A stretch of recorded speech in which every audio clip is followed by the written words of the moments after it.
Hey guys, it's Mr. Schmidt here, and in this video I want to talk about economic growth. So in the last couple of videos we've defined and calculated GDP, but one of the things we haven't really talked about is what's kind of the point of GDP? Like, yeah, it measures output, but what can GDP actually tell us? And there's really three things. GDP can tell us, one, did the economy grow from one year to the next, right? We can actually measure by looking at the percent change in GDP, did we actually grow? That's what we call economic growth. We'll define that in just a second. The second thing GDP can tell us is, did a policy change work? Like, if we implement a tax cut, does that improve economic performance? Is there more output being produced in the economy? And finally, how is our country doing relative to another country in terms of economic output, right?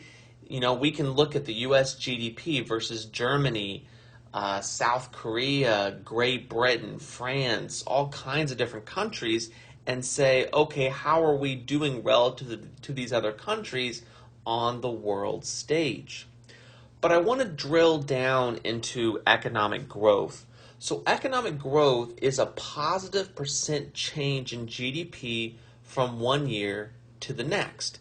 And that would be the opposite of what we would call economic decline, which would be a negative percent change in GDP from one year to the next. That is something we would not want.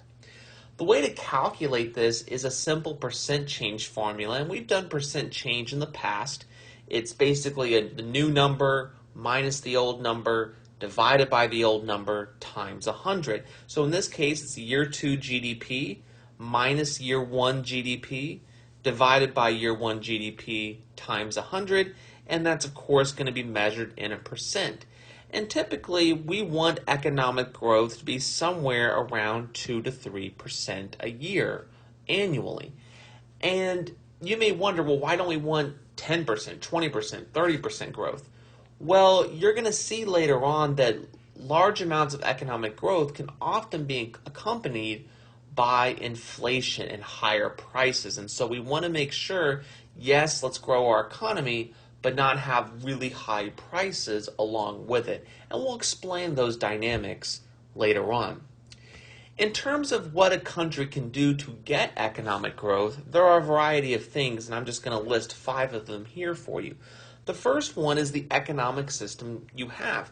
From research and data collection, we know that market economies or mixed economies that have a heavy market component are far more likely to produce high rates of economic growth compared to their command economy counterparts. And so we've seen this during the Cold War. The United States economy eventually outstripped the Soviet economy because it had a market component. It allowed people to use their talents and create businesses and really offer consumers a lot of choices, and it allowed the economy to thrive. Political stability is another one. We want governments that actually work and operate successfully, right? And so, democracy, especially particularly Republican democracy. By Republican, I mean a representative democracy, not a political party. Is really great for economic growth when you allow people to have freedom to do what they want to do and have rights, civil liberties. All of those things contribute to economic growth because people have the freedom to start those businesses in the first place. Third is a large capital stock, i.e. a lot of physical capital. When a country has a lot of tools, equipment, machinery, robots, etc., that allows an economy to really grow and thrive. So can take a country like the United States versus maybe a small tribe somewhere in the rainforest. Obviously, the United States is going to be able to produce a lot more output because they have access to a larger, more diverse capital stock. High human capital is another one. We want an educated workforce. This is why education is so important and why we all go to school, is to equip our people with the skills, the knowledge they need to tackle the challenges of the 21st century and future centuries so that we can have those high rates of economic growth that we all want.